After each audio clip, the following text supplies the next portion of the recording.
Hypothesis क्या होता है कि जैसे किसी ने कहा कि ऐसा करो, फिर ये चीज हवा में उड़ जाएगी, किसी ने कह दिया और हमने माना नहीं, लेकिन एक आविष्कारक तौर पर उसका आइडिया रख लिया, इसको बोलते हैं हाइपोथेसिस। कि हम करके देखेंगे जो बताया है, अगर हुआ तब मानेंगे, नहीं हुआ तो कहेंगे कि गलत है। और जब तक कि हम ना करके देखने जा रहे हैं तो हम ना उसको नकार सकते हैं ना ही उसको स्वीकार सकते हैं, इसलिए उसको हाइपोथेसिस की तरह रख लेते हैं कि चलो आविष्कारक के तौर पर हम एक बार देखेंगे। आजकल इंस्टाग्राम पे कितनी रील आती है, ये करो, ये मिलाओ, वो मिलाओ, ये ताकत आएगी, ये कलर, ये हो जाएगा, वो हो जाएगा। तो इस सबको हम नकार भी नहीं सकते हैं, क्योंकि चीजें सुनने में सही भी लगती हैं, है भी अच्छी चीजें उसमें पड़ी। तो उसके लिए क्या तरीका है, करके देखना पड़ेगा। ये जो बात थी महावीर जी वाली कि मेरे देह त्याग के बाद भी अगर कोई मुझसे कांटेक्ट करना चाहे तो कर सकता है, ये उस तरीके से नहीं है कि ऐसे मेरे पापा के गुजरने के बाद भी आदमी सोचता है कि अरे मेरे पापा अगर यहाँ होते तो कैसा सोचते। तो वो एक्चुअली में पापा थोड़ी सोच रहे हैं, हो वो सकता है, ये भी हो सकता वो हमारे अंदर जो पापा का है। प्रतिबिंब है हाँ, वो सोच रहा है। उनका एक नजरिया, नजरिया उस नजरिए से हम निर्णय लेते हैं कई बार। हो सकता है इस बात में कुछ है, तालमेल तो है वो ये बात। निर्णय तो आप ही का हुआ, भले ही वो आप पापा के प्रतिबिंब में डाल के देख रहे हाँ, हो, निर्णय तो आप ही का हाँ, हुआ। इस तरह से तो हुआ। ये भी बात सही है, क्योंकि ये भी होती है और वो बात भी हो सकती है, और हो सकता है ना भी हो सकती हो, क्योंकि जब तक कोई करके नहीं देखेगा तब तक वो हाइपोथेसिस ही है।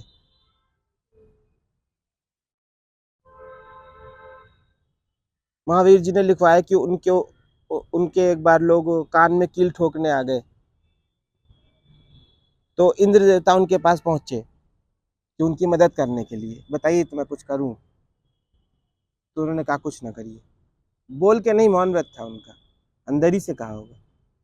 अब ये बात भी हाइपोथेसिस ही कह सकते हैं, ये वही जाने क्योंकि इंद्र देवता ने उनसे बात की। ना हम इसको पूरी तरह नकार सकते ना स्वीकार कर सकते, जब तक कि आपको खुद इंद्र ना मिले, है ना। तो बुद्ध जी भी ऐसा कुछ बताते थे क्या कि जो जैसे आप बता रहे हैं वैसे वो भी बताते थे क्या कि कोई चीज़ जब तक नहीं पता चली है तो बोल दो कि होगा कुछ, ऐसा उनका भी मानना था क्या? ऐसा बताते थे वो? जरूर, ऐसा कि होगा ही। जैसे कोई हाइपोथेसिस सामने आ गई, अब आपको पता नहीं है बट आपको सही नहीं लग रही है तो नकार दिया बिना उसको जांचे फिर परखे। लीजिए, तो मैं ये सोच रही हूँ कि बुद्ध जी भी ऐसा बोलते थे क्या कि अगर ऐसा कुछ हाइपोथेसिस सामने बोलते आए ही तो कहना था कह ही दो कि ना। होगा कुछ, नहीं बोल ना उनका नकारो उनका ना ये एक्सेप्ट कर लो। बोलिए बोलिए। उनका ये तो कहना था ही कि जितनी आपको रोशनी में दिख रही चीजें उतने पे ही चलिए, उतने पत्थरों पे ही चलिए। तो ये भी तो वही मतलब हुआ ना, इम्प्लाई तो वही कर रहा है हाँ, कि आपको रास्ता नहीं दिख रहा है तो कोई बात नहीं, आप उसके संशय में हो अगर, यही तो उन्होंने कहा था, हाँ, कि 4 कदम चलिए। 4 कदम चलिए। हाँ, जिसका 2 कदम का वो पाथ है, मशाल है, वो 2 कदम चले। जिसको 100 कदम दिख रहा है वो 100 कदम चल रहे एक बार में, क्या दिक्कत है। और जो नहीं दिख रहा, अगर कोई कह रहा चलिए, है कि उस अंधेरे में कुछ है तो भाई होगा, मापना तो उनका भी यही हो हुआ, भी सकता है, नहीं भी हो सकता नहीं भी हो है। सकता है। बुद्ध ने जो है ईश्वर को बिल्कुल खारिज कर दिया था। हाँ, उन्होंने कहा इससे मतलब ही नहीं है। पृथ्वी पर कभी ईश्वर नाम की कोई चीज ना थी, हम्म ना है, ना होगी। और जैसा ईश्वर ये लोग बताते हैं धर्म गुरुज, वैसा ईश्वर तो होगा भी नहीं जैसा ये लोग बताते हैं, वो उसी को मना किया क्योंकि हमने, इनका जिसको ईश्वर बता जो है, रखा है हमने उसी को एक्सेप्ट इनका करने बताया लग हुआ गए। वो उसी ईश्वर को तो मना वो किया उन्होंने। अस्तित्व में नहीं है, मतलब उस अस्तित्व का ईश्वर नहीं है जो आप समझ रहे हैं, एक्चुअली उन्होंने ये मना किया था। हाँ, और उसका मतलब ये कि आप किताबों में पढ़िए, पुराना नियम मुस्लिमों का उठाइए किताबों, और चाहे क्रिश्चियनों का पुराना नियम, और पुराने नियम की कई चीजें कुरान में भी है। उसमें ईश्वर को एक ऐसा व्यक्तित्व बनाया गया है जैसे कि वो कोई विलन हो, अल्लाह को ऐसा दिखाया गया है। और पुराने नियम में उसे यहोवा कहा गया है, और यहोवा को ऐसा दिखाया है कि जैसे वो ऐसा कोई शासक है जो कि डिक्टेटर है, जो कि नाराज होता है कि तुम मेरी इबादत नहीं करोगे तो मैं तुम्हारे खेत में बारिश नहीं करूंगा, और अगर तुमने मुझे मुझे खुश नहीं किया, अपनी पहली भेड़ मुझे नहीं अर्पित की, अपना पहला अनाज फसल का मुझे नहीं दिया, तो मैं तुम्हारे घर का बेटा भी मार दूंगा।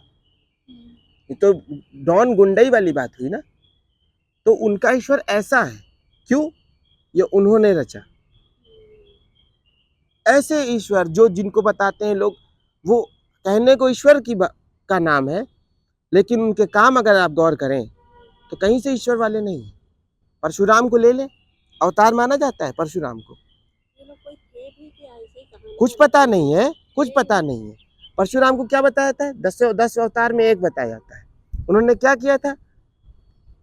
कहते हैं कि 18 बार क्षत्रियों का संहार करके धरती को क्षत्रिय विहीन किया था।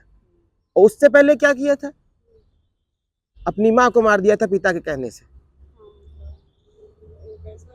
अब ऐसे व्यक्ति को आप ईश्वर कहेंगे, ऐसे व्यक्ति को विष्णु का अवतार कहेंगे? ऐसा कोई हिंदू रिलीजन ही कह सकता है, कोई रिलीजन ही कह सकता है। हाँ, उनसे मिलने आए वहां पे, कहते हैं वो भी तो ठाकुर थे। हाँ, ये सही बात है। आ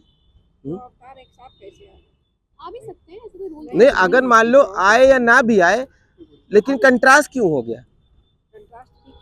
नहीं, वो कहते थे एक ही जान है, वो दूसरे में आती है, उभर जाता है, फिर उसमें आती है। हाँ, उस हिसाब से वो उनका लॉजिक ठीक है। वो एक आत्मा के उससे कह रही हैं कि जैसे कहते हैं राम जी जब गए तब कृष्ण जी बन के जन्म लिए, वही आत्मा, तो उनके उस हिसाब से कहना सही है कि अगर वो आत्मा वही है तो फिर परशुराम और वो एक साथ कैसे आ गए? उस हिसाब से ठीक है, क्योंकि एक आत्मा की सत्ता तो एक शरीर में होगी ना। कृष्ण जी जब थे तो कृष्ण ही थे, और कोई तो नहीं था उनके आसपास उनकी आत्मा का हम टुकड़ा। ये जाने कैसे कि उनकी आत्मा इतनी कम थी कि वो एक ही शरीर के लायक थी? हाँ, ये भी बात सही है, हो सकता है ज्यादा भी हो, कम भी हो। इसके लिए हमें पहले अपनी आत्मा को जानना होगा। नहीं, वो तो ठीक है, मतलब बस यही एक तरीका ही है। तो संभावनाओं को जारी रखना चाहिए। नहीं, लेकिन बगैर तर्कनिष्ठता के संभावनाओं को जारी रखने से अंधविश्वास बढ़ेगा। निष्कासित नहीं कर सकते ना उस हाँ, एक्सेप्ट भी नहीं कर सकते, निष्कासित भी नहीं कर सकते, वही बात है। इसीलिए ये पढ़ा ही है कि हो भी सकता है ऐसा हुआ हो, लेकिन परशुराम की बात करें, इसलिए मैंने रामकृष्ण जी को नहीं कहा ऐसा। उनके काम ऐसे नहीं थे जैसे परशुराम के थे। रामकृष्ण को तो कोई कहता है कि विष्णु अवतार समझ में आता है, ठीक है, लेकिन परशुराम को भी साबित किया जिसने इतना वायलेंस किया हो। उसी के अवतार आप बुद्ध जी को भी कहते हो, बुद्ध जी कहते हैं कि मत मारो, महावीर जी कहते हैं चींटी तक ना मारो, और वो क्षत्रियों को 18 बार धरती से विहीन कर दे रहे लाखों करोड़ों लोगों को, तो उनको निष्कासित नहीं किया जा रहा है ईश्वरवादी से? क्या वो हिंसक नहीं हुए?